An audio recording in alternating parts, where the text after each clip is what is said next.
예, 우리 옆에 계신 분과 이렇게 한번 인사합시다. 복음에 합당하게 살아갑시다. 예, 복음에 합당하게 살아갑시다. 네, 감사합니다.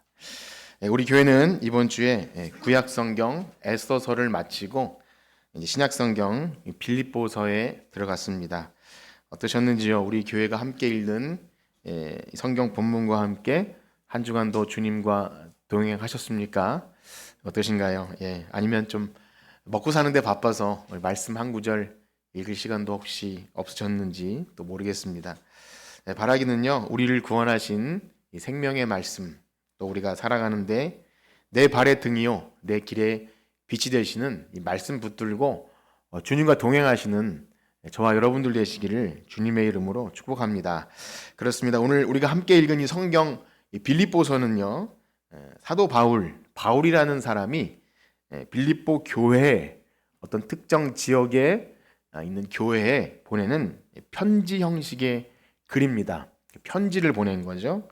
즉 우리가 성경으로 읽는 이 글은요, 2000년 전에 예수님께서 이 땅에 오셔서 십자가에 죽으시고 또 부활하시고 승천하신 이후에 그 예수님을 극적으로 만난 사도 바울이라는 사람이 처음엔 예수님을 대적하는 사람이었다가 예수님을 믿게 된 그 후에 이 실제 역사 속에 존재했던 이 빌립보라는 그 지역에 세워진 교회 성도들에게 편지를 쓰게 되었고, 그 편지 내용이 우리가 지금 읽는 이 성경 말씀이 된 것입니다.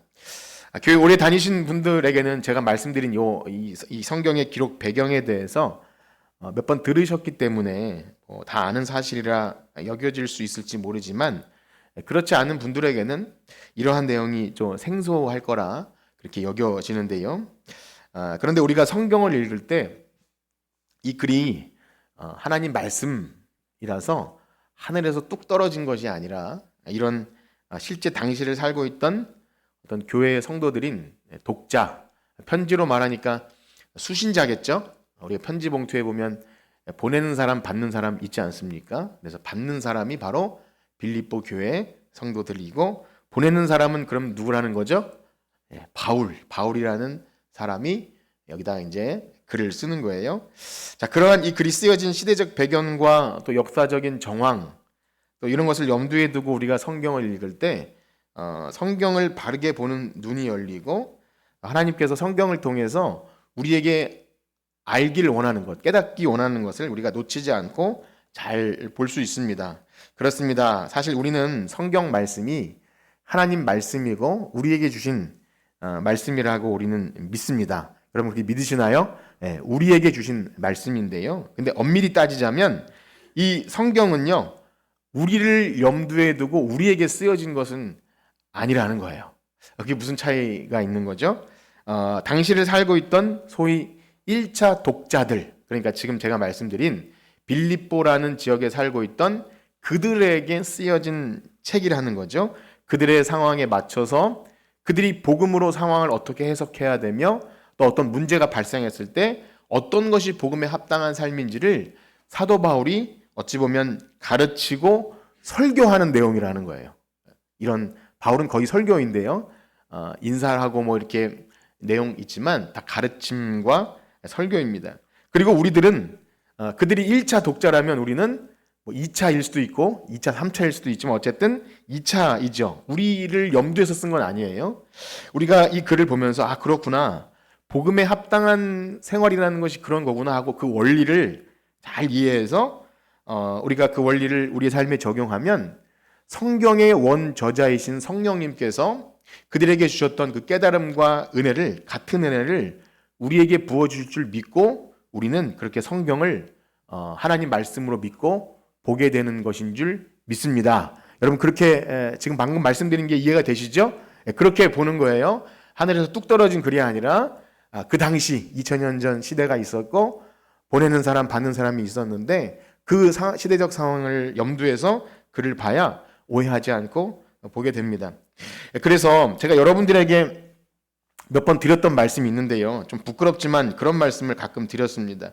여러분 이 세상에서 정말 좋은 설교자들이 있고 이렇게 유튜브나 이렇게 TV만 봐도 얼마나 실력 있는 목사님들이 이렇게 다양한 성경 지식, 배경 지식으로 또 달변으로, 그래서 야, 한번 들으면 너무 감동이 되고 또 은혜가 되는 말씀들이 국내 해외에 얼마나 많은지 몰라요. 우리 한 청년은 해외 어떤 목사님 설교까지 잘 들으면서 이렇게 듣는데, 그래서 제가 여러분들에게 이렇게 묻잖아요. 그런데 여러분들에게 가장 최고의 설교를 하는 목사님이 누구라 그랬죠? 예, 예, 다들 대답해 주셔서 감사합니다. 예, 그거 무슨 말이냐면, 여러분들의 삶을 가장 잘 알고, 가장 가까이 있고, 여러분들 위해 기도해 줄 수 있고, 여러분들의 삶을 알고 성경 말씀을 적용해서 설교를 준비하는 목사님이 있다면, 여러분들에겐 그 목사님이 최고의 목사님인 거예요. 네, 아멘 해주셔서 감사한데요. 제가 스스로가 탁월한 목사가 아님을 너무나 잘 알고 있기에 부끄러운 말이지만, 여러분들의 신앙생활에 있어서는 그것이 굉장히 중요하기에 죄송하지만 그렇게 이해를 구하며 말씀드리는 것입니다. 만약 그렇지 않고 우리가 사이에 아무런 관계도 없이 동떨어진 멀리 아무리 훌륭하고 탁월한 글을 읽어도 내 삶에 적용되기 위해서는 여러분들의 삶과 제 삶이 연결이 되어야 되고, 그래서 2000년 전에 읽은 성경 말씀도 그냥 타임머신을 타고 가서 보는 게 아니라 오늘날 우리의 삶에 적용이 되어져야 합니다. 그래서 혹 그 목사님의 설교가, 그러니까 여러분들의 담임 목사의 설교가 좀 어렵든지 혹 실력이 부족하든지 여러분들과 관계가 있는 상태에서 들려지는 설교가 최고의 설교인 줄 알고 그렇게 들으시는 여러분들에게 큰 은혜가 있기를 그렇게 소원합니다.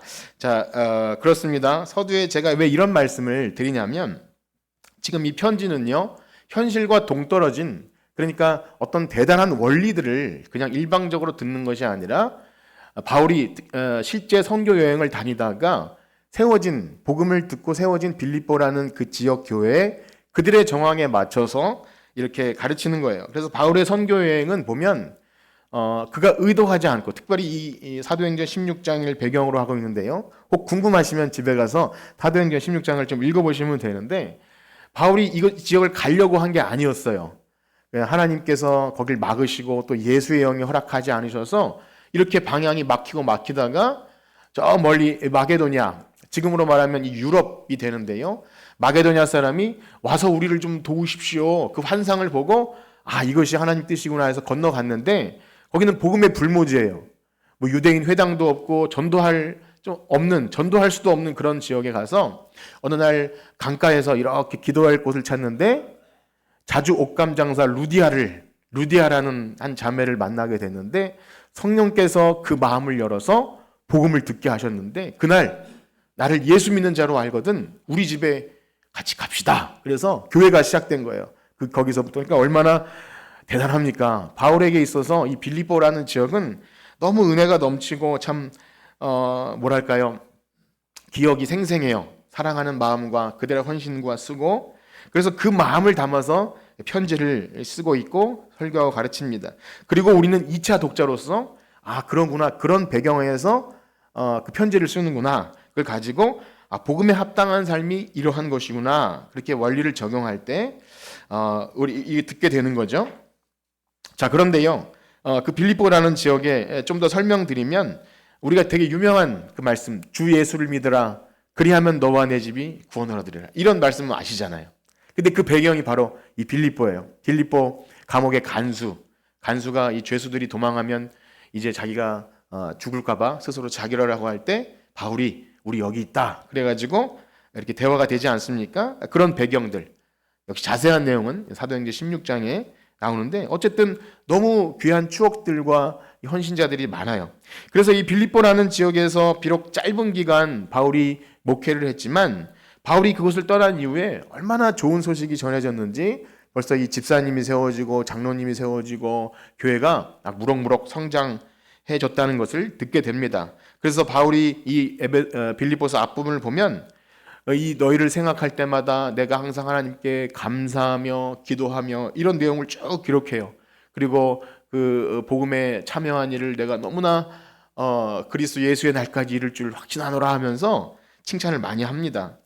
비록 지금 로마 감옥에 갇힌 상태에서 이 편지를 쓰고 있지만, 그럼에도 그 교회를 생각할 때 너무 기쁘고 감사한 그런 바울의 마음이 전달되는 것이 빌립보서입니다. 그런데 안타깝게도 편지를 쓰는 교회는 문제가 있어서 쓰는 거예요. 문제가. 그러니까 정말 아무 문제가 없으면 편지를 쓰지 않는데요. 신실하게 복음을 듣고 정말 자신의 집을 내어줄 정도로, 그리고 지금 바울이 빌립보를 떠난 지 한참 됐어요. 다른 지역에 갔다가 지금은 감옥에 있지만 계속 바울을 위한 그 선교 후원금을 끊임없이 보냈던 그런 참 헌신된 교회인데, 교회에 어떤 문제가 발생했기 때문에 그 소식을 듣고 편지를 씁니다. 그런데 그 문제가 또 오늘날 우리들의 시선으로 보면 뭐 그렇게 큰 문제도 아닌 거예요. 이따 그거에 대해서 말씀드리겠지만, 예를 들어 옆 동네 교회인 뭐 고린도 교회, 또 갈라디아 교회, 뭐 에베소 교회, 여기 데살로니가 교회, 그 바울이 편지 보낸 그 나중에 우리가 여러분 성경을 보시면 뭐 데살로니가 전서, 뭐 갈라디아서, 또 뭐 골로새서 다 교회 이름인데요.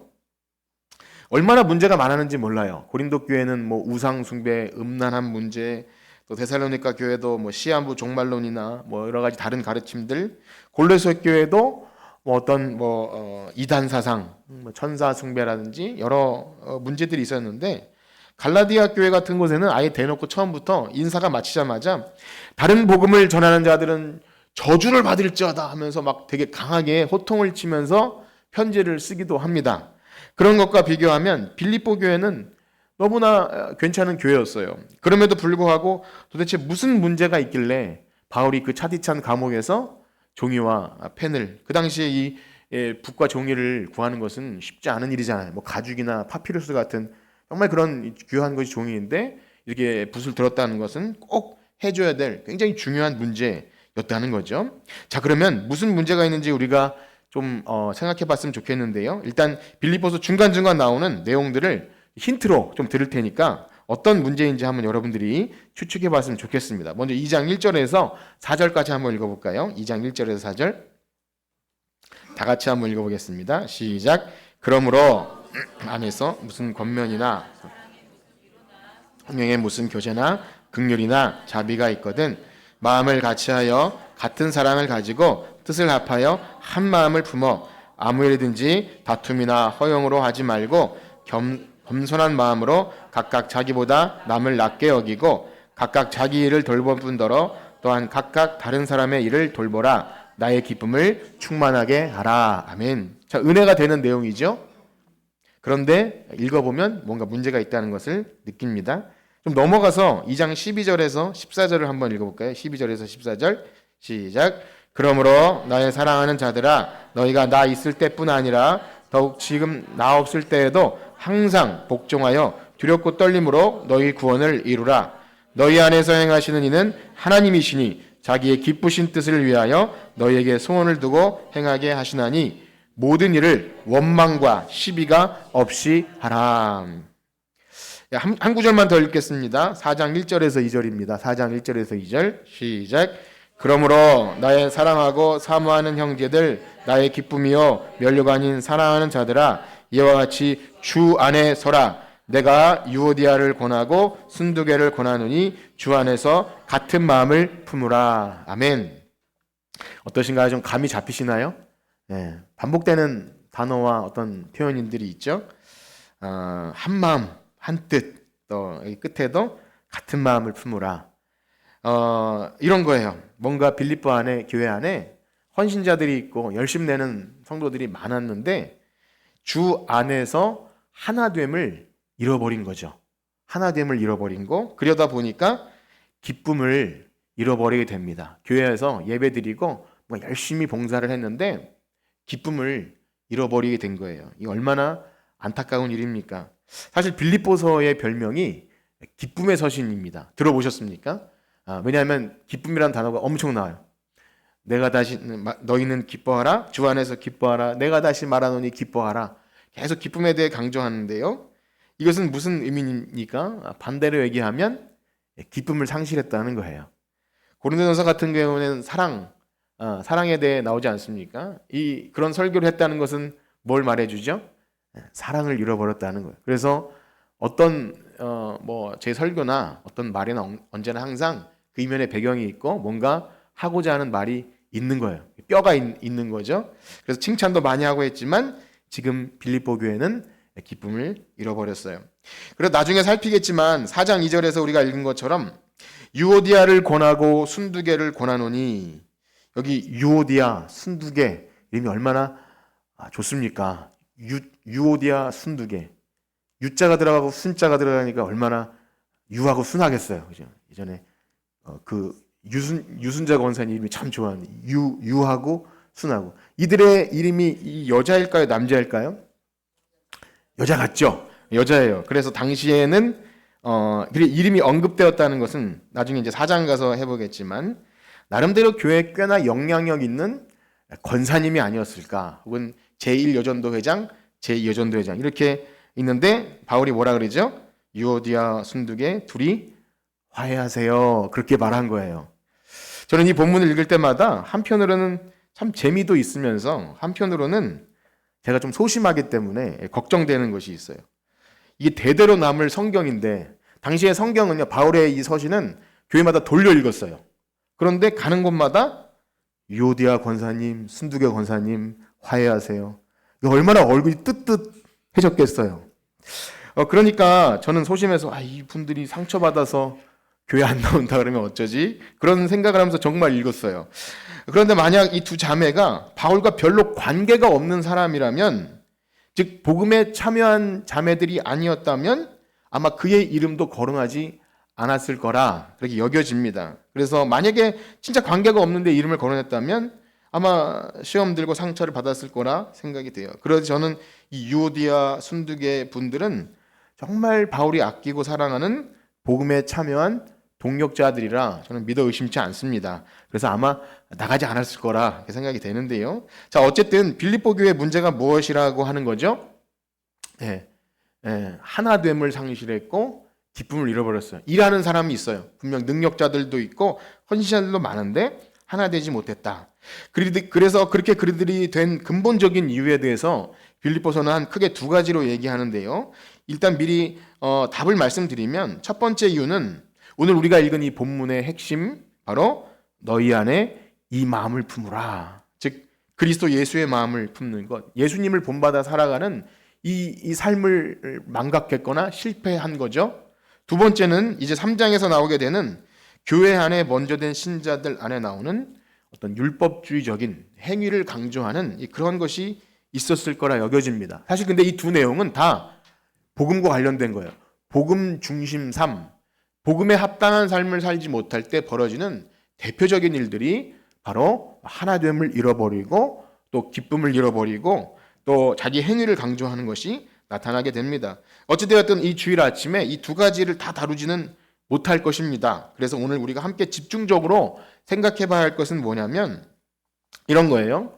여러분, 바로 교회 안에 이 하나 되는 문제, 무슨 일이든 원망과 시비가 없이 하는 이 문제가 그렇게 중요하냐는 거예요. 바울이 근심하면서 펜을 들어서 쓸 만큼 이것이 그렇게 중요한 문제냐는 것입니다. 여러분 어떠세요? 정말 중요한 문제인가요? 어떤 재정적인 문제나 아니면 다른 문제보다 이 문제가 훨씬 중요한가요? 아니면 선교나 우리가 해야 될 일이 굉장히 많잖아요. 그것보다 이게 굉장히 중요한 일이냐는 거예요. 아니 그냥 나 혼자 예수 잘 믿고 누구와 좀 관계가 좀 안 좋아도 난 예수 잘 믿으면 죽어서 천국 가는 거 아닙니까? 라고 말하면 그럴 수도 있겠다 싶은 거예요. 어떠신가요? 교회 지체들이 서로 같은 마음을 품고 여기 보면 하나 돼서 다툼과 허용으로 하지 않는 이 일이 있어도 되는 겁니까? 없어도 되는 겁니까? 여러분 어떠신가요? 근데 이것은 그냥 우리 친하게 지냅시다 이 문제가 아닌 거예요. 우리 서로 두루두루 친교 교제하고 우리 좀 대화하고 잘 지냅시다 이 문제가 아닌 겁니다. 사실 이 물음은 사실 그리스도의 몸된 교회 공동체 하나됨에 별로 고민해보지 않은 사람들에게는 의미 없는 질문일 수도 있어요. 그게 그렇게 중요한가? 라고 생각할 수도 있을지 모르겠습니다. 근데 성경은 지금 뭐라고 얘기하냐면 그렇지 않다는 거예요. 그것이 필수적이라는 것입니다. 아니 오히려 그러한 것이 없다면 그가 복음으로 거듭난 자인지 회심한 자인지 구원의 어떤 증거를 가지고 있는지조차 의심해 볼 수 있는 사람이라 말하는 것입니다. 그래서 바울은요, 빌립보 교회 편지를 보내면서 1장에 이러한 말을 해주는데요. 우리 1장 27절에서 30절까지를 한번 볼 텐데요. 저와 여러분들이 한번 교독하겠습니다. 제가 먼저 읽겠습니다. 1장 27절 읽겠습니다. 오직 너희는 그리스도 복음에 합당하게 생활하라. 이는 내가 너희에게 가보나 떠나 있으나 너희가 한 마음으로 서서 한 뜻으로 복음의 신앙을 위하여 협력하는 것과 무슨 일이든지 이것이 그들에게는 멸망의 증거요 너희에게는 구원의 증거니 이는 하나님께로부터 그리스도를 위하여 너희에게 은혜를 주신 것은 다만 그를 믿을 뿐 아니라 또한 그를 위하여 고난도 받게 하려 하심이라. 너희에게도 그와 같은 싸움이 있으니 너희가 내 안에서 본 바요 이제도 내 안에서 듣는 바니라. 아멘. 그렇습니다. 바울은 복음에 합당한 삶을 얘기하면서 뭐라 그러냐면 다만 그를 믿을 뿐 아니라 그를 위하여 고난도 받게 하려 하심이라. 반드시 고난이 있어야 된다고 말하는데요. 이 고난은 무슨 고난이냐면 한 마음 한 뜻으로 복음에 협력하는 일을 하다 보면 하나됨을 힘써 지키기 위해서 자기를 부인하고 내 몫의 태인 십자가 지고 예수님 따라가려면, 예수님 본받는 삶을 어떻게든 해보려면 자기와 부단히 싸우는 일이 있어야 된다는 거예요. 그래서 이것이 얼마나 고된 일인지 바울은 그와 같은 싸움이 있다라고 말할 정도로 싸움이라고 표현을 합니다. 놀라운 사실은요, 이러한 싸움이 있는 자가 28절에 보면 구원의 증거다. 구원의 증거가 있다 말하는 거예요. 반대로는 멸망의 증거라고 하죠. 사랑하는 성도 여러분 어떠십니까? 여러분들 복음과 함께 고난당하는 것이 있습니까? 혹은 이 싸움이 여러분들의 생활에, 신앙생활에 있나요? 어떠신가요? 일단 첫 번째 복음과 함께 고난, 그것도 잘 모르겠는데 두 번째 이 하나됨을 힘써 익히기 위하여 싸움이 있다. 잘 싸우든 못 싸우든 상관없어요. 싸우다 지든 뭐 어떤 낙심하든 상관없이 나의 죄악된 옛 본성을 알고 그것과 싸워 나가는 것, 그러한 싸움이 있는 분들은 구원의 증거가 있음을 알고 기뻐하기를 축복합니다. 옆에 계신 분과 인사합시다. 잘 싸웁시다. 자, 지금 나랑 싸우자는 거예요? 뭐 그건 아니죠. 잘 싸워야 합니다. 이 싸움이 있는 자, 또 그가 복음에 합당한 자예요. 자, 그러면 싸움 얘기를 했으니까 도대체 구체적으로 무슨 싸움이 있는 것인지를 좀 생각해 보길 원하는데요. 이것을 좀 이해하기 쉽게 위해서 교회 안에 일어나는 일들을 가지고 좀 생각해 보기 원합니다. 새벽에 드렸던 말씀인데요. 교회에는 여러 가지 봉사의 일이 있습니다. 왜냐하면 어떤 공동체든지 아주 조그만 사람이 모여서 있다 할지라도 가족부터 시작해서 어떤 한 사람이 아니라 몇 사람이 모인 곳에는 언제나 다른 사람들보다 더 섬기는 사람이 있어요. 희생하는 사람이 있고 더 움직이는 사람이 있을 수밖에 없습니다. 그래야 어떤 가족이나 조직이 운영되죠. 교회도 그래서 봉사와 섬김의 부서가 있고 각각 은사와 재능에 따라 직분을 받아 섬기게 됩니다. 교회 안에 있는 모든 직분은 섬기는 일이 있게 되는 거죠. 명예나 이런 건 없습니다. 오늘날 안 주면 삐지는 일이 발생해서 뭐 명예 땡땡 이렇게 붙는데 사실 그런 거는 의미가 없어요. 교회 안에 모든 직분은 다 교회 성도를 온전케 하며 봉사일을 하고 그리스도의 몸을 세우는 일에 있어서 정말 필요한 자들에게 주는 일입니다. 빌립보 교회 안에도 그래서 그렇게 직분자가 세워지고 교회가 이렇게 성장했을 거라 여겨져요. 그러나 교회라는 공동체는 세상의 어떤 조직 운영 원리를 가지고 이루어지는 데가 결코 아닙니다. 어떤 성과를 내거나 조직이 막 튼튼해서 성장하기 위해 존재하는 곳이 아닙니다. 오늘날 잘못된 교회관 때문에 어떤 교회 성장하기에 대한 어떤 잘못된 오해로 크게 늘어나면 그게 잘 되는 거라고 착각하지만 전혀 그렇지가 않습니다. 그래서 때때로 교회 안에 일어나는 일들을 세상의 합리적인 눈으로 보면 이해 안 되는 게 많아요. 어떤 부정과 부패를 얘기하는 게 아니라 때로는 굉장히 비효율적이에요. 교회에서 하는 일을 보면 왜 저렇게 시간을 질질 끌기도 하고 왜 저 한 사람의 의견을 맞추기 위해 우리가 이렇게 진통을 해야 하나 뭐 이런 것도 있어요. 때로는 뭘 하려고 했다가 못하는 경우도 있고요. 왜 이렇게 시원시원하게 일을 못하나 그렇게 답답해 여기는 분도 있을 수 있어요. 그러니까 성격이 굉장히 시원시원하고 일 잘하는 분들은 아이 그것도 못해 내가 그냥 혼자 이렇게 할 수 있을 정도로 그런 일이 있어요. 물론 교회 공동체 리더나 목회자가 또 지혜가 부족하고 어떤 경험이 부족하고 게을러서 뭐 그럴 수도 있을 수 있습니다. 그러나 반대로 정말 유능한 엘리트 지식인이 모이고 사회 조직을 운영해 본 뭐 어떤 큰 회사를 운영해 본 사람이 모였다 할지라도 교회라는 특수한 집단은요 절대 그렇지가 않아요. 다 용서받은 죄인들이 모인 곳이고 아직 거듭나진 확인이 안 된 사람도 있고 거듭나려고 하는 사람도 있고 그 다음에 오래된 고인물도 있고 각장 다양한 사람이 있기 때문에 제일 중요한 것이 뭐냐면 한번 따라해볼까요? 하나됨에 이거를 잃어버리는 순간 사실 뭘 성과를 내고 이런 건 아무 의미가 없어요. 그러니 세상에서 칭찬받고 일을 시원시원하게 잘하고 유능한 사람이 조직을 잘 운영하다가도 지극히 작은 자 하나가 실족하면 예수님 뭐라 그러죠? 연자맷돌을 그 목에 달고 너무 좀 불합리하지 않나요? 이제 세상에서도 뭘 하다 보면 그래도 소수 의견이 있어도 전체를 위해서 그냥 가는 거라 뭐 이렇게 뭐 교회도 그렇게 할 수 있지만 교회는 그게 목적이 아닌 거예요. 그래서 만약에 하나됨이 깨져버리면 그리고 혹시 교회 안에 어떤 일 때문에 어떤 뭐 일 잘하는 사람들끼리 뭐 유오디아 권사님, 순도회 권사님 어떤 우열을 가리고 이렇게 하면 인간의 의로움과 자기 자랑이 나타나는 순간 따라해 볼까요? 아나니만 못하다. 아나니만 못한 거예요. 그 일은 아무 의미가 없어지는 거예요. 이렇게 말씀드리면 야 그럼 뭐 아무것도 안 해야겠네? 이런 그 사춘기적인 반응을 보이지 마시고 진짜 중요한 것이 있다는 것을 알고 해야 되는데 여러분 그러면 안 하면 못합니다 그러면 그럼 안 할래요 이렇게 하지 않기를 축복합니다. 그래서 바울은 1절에서 이렇게 말합니다. 우리 2장 1절을 한번 읽어볼까요? 2장 1절 시작. 그러므로 그리스도 안에 무슨 권면이나 성령의 무슨 교제나 긍휼이나 자비가 아멘. 여기 다 좋은 말이잖아요. 권면하고 사랑의 위로 다 필요합니다. 성령의 교제, 긍휼이나 자비. 교회 안에는 이런 은사가 있는 사람이 필요하고 다 참 너무 귀해요. 그런데 맨 앞에 뭐가 붙냐면 그리스도 안에가 붙어요. 그리스도 안에. 즉 이런 겁니다. 너희들이 하는 모든 섬김과 봉사 다 좋다. 다 좋은데 그리스도 안에서 하고 있는가 하죠. 참되게 복음으로 거듭난 그 세 사람의 변화된 인격을 가지고 하고 있는가? 만약에 그렇지 않으면 안 된다라는 거예요. 그래서 2절과 3절을 한번 이어서 읽어보겠습니다. 2절과 3절 시작. 마음을 같이하여 같은 사랑을 가지고 뜻을 합하여 한 마음을 품어 아무 일이든지 다툼이나 허영으로 하지 말고 오직 겸손한 마음으로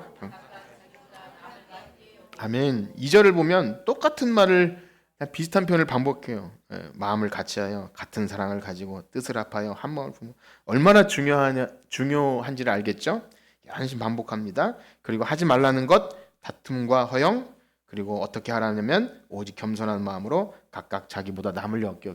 이 단어를 제가 뭐 이렇게 주의해드리지 않아도 그냥 읽으면 아는 거예요. 모르는 단어가 아니라 우리 안에 있는 성향들이죠. 이것이 바로 복음에 합당하게 생활하는 삶이고 이것을 힘써 지키는 싸움이 있어야 한다는 것이고 바울이 빌립보 교회를 향해서 실제 이 문제를 가지고 설교를 하고 있어요. 이름을 거론해 가면서 실제 그런 일을 이렇게 말하면 그들은 뭘 말하는지 알 거예요.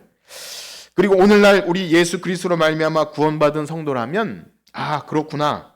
나를 위하여 십자가 지신 그 예수님을 본받는 우리들이라면 교회 안에서 무슨 일을 할 때 이것이 우리의 원리가 되어야겠구나. 그것을 알고 살아가는 겁니다. 어떠신가요? 여러분들은 신앙생활 가운데 이러한 것이 있다는 걸 알고 이러한 싸움을 싸워 나가고 계십니까? 어떻습니까? 싸우기 싫다고요? 있어야 합니다. 이런 것이 있을 때 이상하게도 우리의 모난 성격과 우리의 아직 다듬어지지 않은 이런 것들이 다 드러나게 될 수밖에 없어요. 그냥 하나님은 우리를 내버려 두시지 않습니다. 그래서 그렇기 때문에 사실 제가 이렇게 물었지만 교회 안에서 어떤 헌신이나 봉사나 이런 것에 관심이 없거나 그냥 나는 뭐 그냥 계속 예배만 드렸으면 좋겠다. 그것도 굉장히 귀한 것이지만 마찰은 일어나지 않아요. 그러니까 뭔 일을 하다 보면 문제가 발생하고 오해도 받고 그렇지 않습니까? 우리가 월급 받고 하는 것도 아닌데 하고 나서 욕먹을 때도 있잖아요.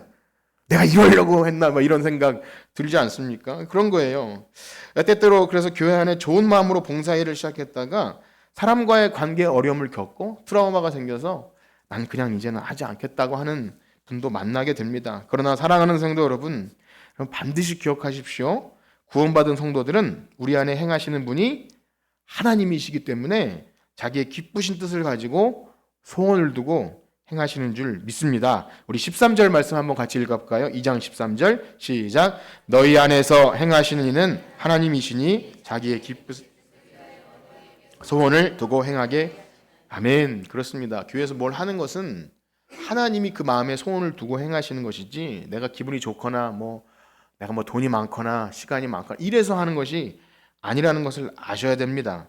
자, 일단 여기까지는 우리가 이제 인정할 수밖에 없어요. 제가 여러 번 강조드린 것처럼 일단 복음에 합당한 삶, 참되게 복음을 듣고 구원받은 신자들은 어떤 형태로든 주님의 손과 발로서 내가 어떻게 하면 하나님을 기쁘시게 할까, 또 교회를 참 어떻게 하면 잘 세워나갈까, 이런 마음의 감동과 소원이 생기게 됩니다. 그런데 이제 또 하나의 산이 남아 있어요. 말씀드림처럼 교회 안에서 무슨 섬김의 일이 여러 가지 있지만, 무슨 위로나 권면이나 사랑이나 뭐가 있지만 그 이면엔 우리가 의도하던 의도하지 않든 매우 거룩한 영적 일을 하면서도 다른 목적을 그 뒤에 가질 수 있다는 것입니다. 분명 나 자신은 정말 순수한 마음으로 겉으로는 하나님의 영광을 위해, 그리스도의 몸된 교회를 위해, 또 연약한 지체를 위해 그 순수한 의도로 시작했다 할지라도 이상하게 나도 모르게 다른 목적, 또 다른 마음이 있게 됩니다. 사실 나 자신도 그것을 인지하지 못할 수 있어요. 놀라운 사실은 설교하는 목사 자신도 그런 함정에 충분히 빠질 수 있고 결코 예외일 수 없습니다. 거룩한 일을 하면서도 다른 목적이 분명히 있을 수 있어요. 누구나 주의 일을 하는 일꾼들에게는 이런 위험 요소가 도사리고 있다는 것을 항상 기억해야 합니다. 그렇다면 내 안에 교묘하게 숨어있는 그 다른 요소, 그게 있는지 없는지 언제 그것이 드러나게 됩니까? 한 두 가지로 생각해 볼 수 있는데, 간단히 말씀드리면 첫째는 그 나의 열정과 열심, 내가 그래도 뭔가 열심히 해보는데 이상하게 하나됨이 깨진다. 여기서 그러면 뭔가 문제가 있다. 인지하셔야 돼요. 나는 정말 순수한 마음으로 열심히 하는데 내가 가는 곳마다 하나됨이 깨진다. 그럼 뭔가 점검이 필요한 거예요. 두 번째는요, 나의 열심이 다른 사람에게 오해받거나 혹은 방해받을 때, 평가절하될 때 기쁨을 잃어버리고 분함과 섭섭함에서 벗어나지 못한다면 역시 내가 했던 것이 복음에 합당하게 그리스도를 본받아 한 것이 아니라 다른 의도가 있지 않았나 곰곰하게 점검해야 돼. 혹시 나의 열심 아닌가, 나의 의 아닌가, 다른 사람에게 좀 내가 나아보려 하는 것은 아닌가, 아니면 다른 내가 이렇게 하면 더 복받겠지, 혹은 이렇게 하면 나를 알아주겠지, 여러 가지 의도가 있을 수 있겠죠. 그럴 때 나의 죄악된 옛 본성이 일어나는구나 할 때 정신을 바짝 차려야 합니다. 뭐라고요? 정신을 바짝 차려야 돼요. 다시 한번 옆에 계신 분과 인사합시다. 정신을 바짝 차립시다. 제가 왜 이렇게 정신을 바짝 차리려고 하냐면, 우리 중 누구도 100% 순수하게 선한 의도로 하나님을 섬기는 사람은 없습니다. 있나요? 없습니다. 구원받은 성도라 할지라도 우리는 죽을 때까지 우리에게서 선한 것이 나올 수 없다는 것을 아셔야 합니다. 잠시라도 한순간도 그리스도의 은혜가 끊어지는 순간 우리의 추함과 더러움이 마구마구 막 비집고 올라오는 더러운 시궁창과도 같은 것이 바로 우리 자신입니다. 믿으십니까? 기분이 상하시나요? 그렇지 않습니까? 잔잔한 것 같아도 누가 조금만 휘집어 놓으면 더러운 오물들이 막 올라오는 것이 우리 자신이에요. 그것을 그리스도의 보혈의 공로로, 보혈의 피로 누르기 때문에, 가려주기 때문에 그런 것이지, 우리는 누구도 스스로 선한 것이 나올 수 없어요. 그때 정신을 바짝 차리는 의미는 뭐냐면, 그때 무엇을 생각하라는 거죠? 너희 안에 이 마음을 품으라, 곧 그리스도 예수의 마음이니. 우리 5절부터 8절 한번 같이 읽어봅시다. 5절에서 8절 시작. 너희 안에 이 마음을 품으라, 곧 그는 근본 하나님의 본체시나 하나님과 동등됨을 취할 것으로 여기지 아니하시고 오히려 자기를 비워 종의 형체를 가지사 사람들과 같이 되셨고 사람의 모양으로 나타나사 자기를 낮추시고 죽기까지 복종하셨으니 그 십자가에. 아멘. 사랑하는 성도 여러분, 어떤 문제 앞에서도 우리의 믿음의 주요 온전케 하시는 인 예수님을 깊이 생각하기를 축복합니다. 예수님 안에 해답이 있어요. 내가 어떤 고민하는 문제와 근심과 걱정과 머리를 싸매고 했던 그 모든 것 안에 정말 해답이 있어요. 여러분, 예수님은 누구십니까? 그는 근본 하나님의 본체시나, 이게 무슨 말이죠? 예수님이 하나님이시라는 거예요. 사람의 몸을 입고 이 땅에 오셔서 우리의 친구가 되어 주셨지만 그분은 원래 하나님이세요.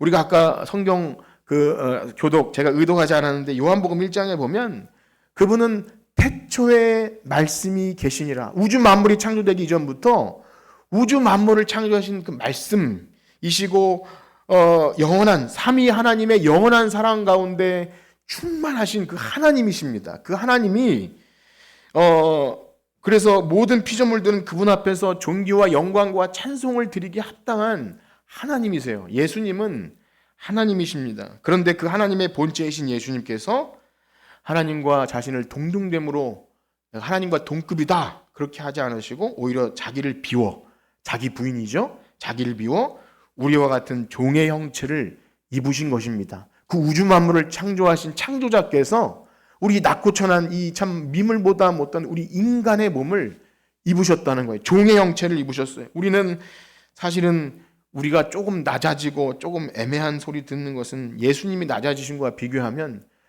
아무것도 아닌데도 예수님은 어마어마한 일을 하신 거예요. 사람의 모양으로 나타나신 것도 엄청난 사실인데 십자가에서 죽기까지 복종하신 분이 우리가 믿는 예수님입니다. 그런데 그분이 왜 그렇게 낮추시고 십자가에 죽기까지 복종하신 것입니까? 도대체 뭘 보자고 도저히 생각지도 못할 어마어마한 자기 부인을 하신 것입니까? 바로 아까 말한 그 시궁창 같은 그런 허물과 죄로 죽었던 나, 창조주 앞에선 정말 미물이고 한낱 피조물에 불과한 잠깐 있다 없어질 안개와 같은 나를 하나님과 끊어져 버린 나를 하나님과 연결시키기 위해서 하나 되게 하기 위해서 예수님이 하신 일이 죽기까지 복종하신 거예요. 하나님과 끊어진 관계, 그리고 사람과 사람과의 그 깨어진 관계를 막힌 담을 허무사 하나 되게 하기 위해서 하신 일이 죽기까지 순종하시면서 십자가 지신 것, 우리가 사랑하는 예수님이 바로 하신 일이 그 일인 줄 믿습니다. 그래서 우리가 정작 그분을 사랑한다고 고백하고 예수님은 우리의 주님입니다, 주님이라고 하면서도 실상 나를 위해 목숨을 내어주신 그 이유가 화목하게 하시려는 건데, 지체들과 깨어졌던 관계를 다시 회복시키는 것이 주님이 목숨을 걸고 하신 일인데, 우리는 그 주님의 피값으로 산 이 교회 공동체 안에서 혹 정작 같은 마음 품지 못하고 허영과 다툼과 원망과 시비로 하게 된다면 도대체 우리가 예수님을 어떻게 믿고 있는가? 옆에 계시는 분에게 묻지는 않겠습니다. 여러분, 예수님을 어떻게 믿고 있습니까? 이렇게 나는 예수님을 어떻게 믿고 있는 것인가 생각해야 한다는 거죠. 나는 예수님을 어떻게 알고 어떻게 믿고 있는 것인가. 그렇습니다. 우리가 교회 안에서 하나됨을 지키지 못하는 것, 원망과 시비를 가지고 일하는 것은 단순히 그 사람의 인격과 어떤 도덕의 문제가 아닙니다. 그것은 근본적으로 거듭남의 문제입니다. 내가 참되게 복음으로 구원받은 자인가? 나의 옛사람은 그리스도의 십자가와 함께 죽고 다시 예수님과 함께 산 자라는 정체성이 확실치 않을 때 그런 일이 일어납니다.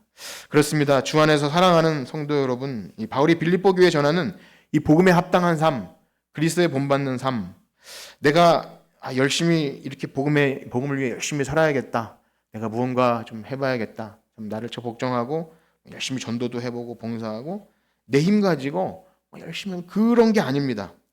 바울이 말한 것처럼 살든지 죽든지 내 몸에서 그리스도께서 존귀함을 받는다면 그것으로 기뻐할 수 있는 것입니다. 1장의 내용을 다 말씀드릴 수 없지만 사람들이 바울이 옥에 갇혀서 어떤 사람은 바울을 사랑해서 복음을 전하지만 어떤 사람은 바울을 괴롭게 하려고 막 복음을 전했다 그래요. 좀 이해할 수 없는 상황인데 바울은 그러든지 저러든지 복음만 전해지면 나는 기쁩니다. 그러니까 나를 뭐 무시하든 상관이 없는 거예요. 그래서 바울은 이렇게 고백하죠. 우리 2장 15절에서 18절까지 한번 읽겠습니다. 2장 15절에서 18절 시작. 이는 너희가 흠이 없고 순전하여 억울한 세대 가운데서 하나님의 흠 없는 자녀로 세상에서 그들 가운데 빛들로 나타내며 생명의 말씀을 밝혀 나의 다름질이 헛되지 아니하고 수고도 헛되지 아니하므로 그리스도의 날에 내가 자랑할 것이 있게 하려 함이라.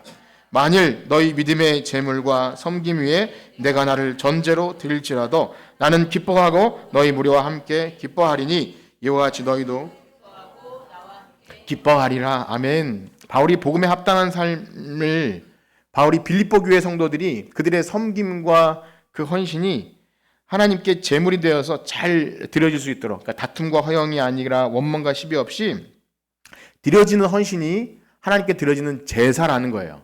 산제사. 그런데 그게 그렇게 잘 제물로 드려질 수만 있다면 나는 전제로 드려질지라도, 전제라는 것은 이제 부어드리는 제사 중에 일종인데 포도주나 이런 것들을 그 제물이 잘 드려질 수 있도록 부어지는 거예요. 바울이 자신이 나는 뭐 오해받든 연기같이 사라지든 내가 잘 부어드려서 그 여러분들의 섬김과 헌신이 주님 앞에 잘 올려드릴 수 있다면 나는 흔적조차 없이 사라져도 나는 기뻐하고 기뻐하겠습니다. 저는 도저히 이런 것이 이해가 안 돼요. 어떻게 그럴 수 있을까? 바울은 예수님을 너무 사랑하고 교회를 사랑했던 사람이 아닐까 싶습니다. 사랑하는 성도 여러분, 이 바울의 고백은 너무나 아름답고 참 대단하다라고 하지만 목사인 저조차도 감히 흉내낼 수 없는 너무나 고귀하고 숭고한 예수님에 대한 사랑과 교회를 사랑하는 그 마음의 고백이 아니면 나올 수 없다는 것을 알게 됩니다. 그러나 바울조차도요, 이 고백이 자신에게서 나온 것이 아님을 늘 말해요. 3장에 가면 내가 이미 얻었다 함도 아니고 온전히 이뤘다 함도 아닌가. 이 모든 것은 사실 그리스도를 본받지 않으면 불가능하다. 자신은 죄인 중에 괴수고 예수님을 핍박하던 그런 죄인임을 알기 때문에 도저히 그런 일이 나올 수 없다는 것을 알기 때문에 그런 고백이 나오는 것은 오직 예수 그리스도, 나를 위해 이 땅에 오신 이 종이 되어 섬기신 예수님, 그분을 사랑할 때 나도 예수님처럼 전제로 부어드려도 기뻐할 수 있다.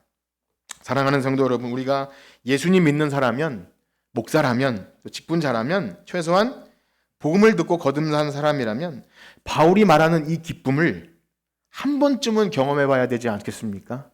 어떠신가요? 저는 간절히 바라고 원합니다. 저 자신도 늘 싸우는 사람일 뿐 여러분들에게 바울처럼 뭐 저를 본받으십시오, 가당치도 않은 말도 안 되는 이야기죠. 그럴 자신도 없고 근거도 없습니다. 그렇습니다. 이 일은 말처럼 그리 쉽지 않아요. 제가 설교를 마치면서 우리 그리스도를 본받아 살아갑시다, 그러면 아멘 하고 그렇게 될 일이 아님을 잘 압니다. 바울처럼 내가 어떤 자인지를 알고 정말 이 시궁창 같은 그런 처절한 죄인임을 알고 그럼에도 불구하고 내 자랑을 삼는 것이 아니라 똥처럼 버리고 늘 다시 십자가 보험 앞에 하나님 저를 불쌍히 여겨주십시오, 그거밖에 없습니다. 바라기는요, 설교가 마치고 또 예배가 마치면 우리 목장 모임 가운데 또 여러분 식사 교제 가운데 여러분들의 한순간순간 또 한 주간 살아가는 가정과 직장 가운데 나는 과연 복음에 합당한 삶을 살고 있는가, 그리스도를 조금이라도 본받아 살 모습, 그것이 있는가를 확인하면서 예수님을 깊이 생각하는 주님의 마음을 본받는 저와 여러분들 되시기를 주님의 이름으로 축복합니다. 기도합시다. 하나님 아버지, 감사합니다.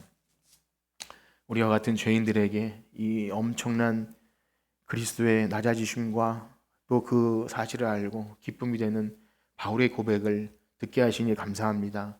우리는 이 말씀을 감당할 수가 없습니다.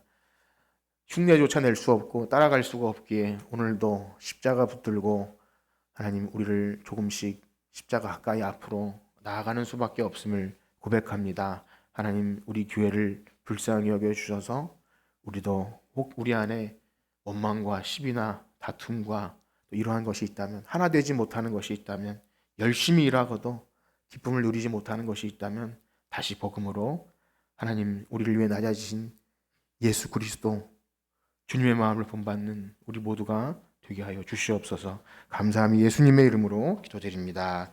아멘. 우리 찬송 455장 들으시면서 봉헌 시간 갖겠습니다.